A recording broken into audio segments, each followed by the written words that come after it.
ಸ್ವಪಕ್ಷದ ಶಾಸಕರಿಂದಲೇ ಸರ್ಕಾರಕ್ಕೆ ಸಾಲು ಸಾಲು ಸಂಕಷ್ಟ ಬರ್ತಾ ಇದೆ.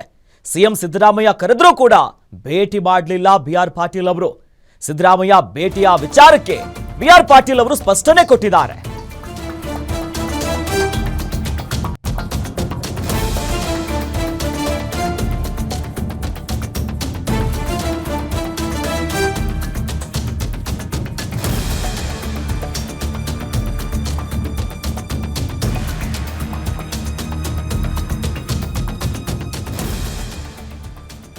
ಸ್ವಪಕ್ಷದ ಶಾಸಕರಿಂದಲೇ ಸರ್ಕಾರಕ್ಕೆ ಈಗ ತಲೆನೋವಾಗ್ತಿದೆ. ಇದರ ನಡುವೆ ಸಿಎಂ ಸಿದ್ದರಾಮಯ್ಯನವರು ಬಿಆರ್ ಪಾಟೀಲ್ ಅವರನ್ನ ಕರೆದಿದ್ರು. ಆದ್ರೆ ಭೇಟಿಯಾಗೋ ವಿಚಾರದಕ್ಕವರು ಇಲ್ಲ ಅಂತ ಹೇಳಿದ್ರು. ಅದು ಯಾಕೆ ಏನು ಅನ್ನೋದ್ರ ಬಗ್ಗೆ ಸ್ವತಃ ಕಾಂಗ್ರೆಸ್ಸಿನ ಹಿರಿಯ ಶಾಸಕರಾಗಿರುವಂತಹ ಬಿಆರ್ ಪಾಟೀಲ್ ಅವರೀಗ ಆ ಬಗ್ಗೆ ಒಂದು ಸ್ಪಷ್ಟನೆಯನ್ನ ಕೊಟ್ಟಿದ್ದಾರೆ.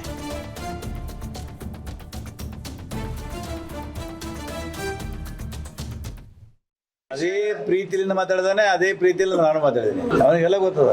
ನಾನು ಅವರು ಡಿಫರೆಂಟ್ ರಿಲೇಷನ್ ಇಲ್ಲ. ಎಲ್ಲಿದ್ರಿ ಅಂತ ಕೇಳಿದ್ರು, ಆಳಂದಾಗಿದ್ದೀನಿ ಅಂದೆ. ಯಾವಾಗ ಬರ್ತೀವಿ ಬೆಂಗಳೂರಿಗೆ?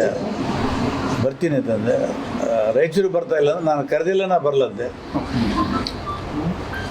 ಆಯ್ತು 25ಕ್ಕೆ ನಾನು ಡೆಲ್ಲಿಗೆ ಹೋಗಿ ಬರ್ತೀನಿ, ಸಾಯಂಕಾಲ ಸಿಗು ಅಂತ. ಆಯ್ತು ಬರ್ತೀನಿ ಅಂತ ಹೇಳಿದೆ. ಅದೇ ಪ್ರೀತಿಯಿಂದ ಮಾತಾಡಿದಾನೆ, ಅದೇ ಪ್ರೀತಿಯಿಂದ ನಾನು ಮಾತಾಡಿದ್ದೀನಿ. ಅವನಿಗೆಲ್ಲ ಗೊತ್ತದ.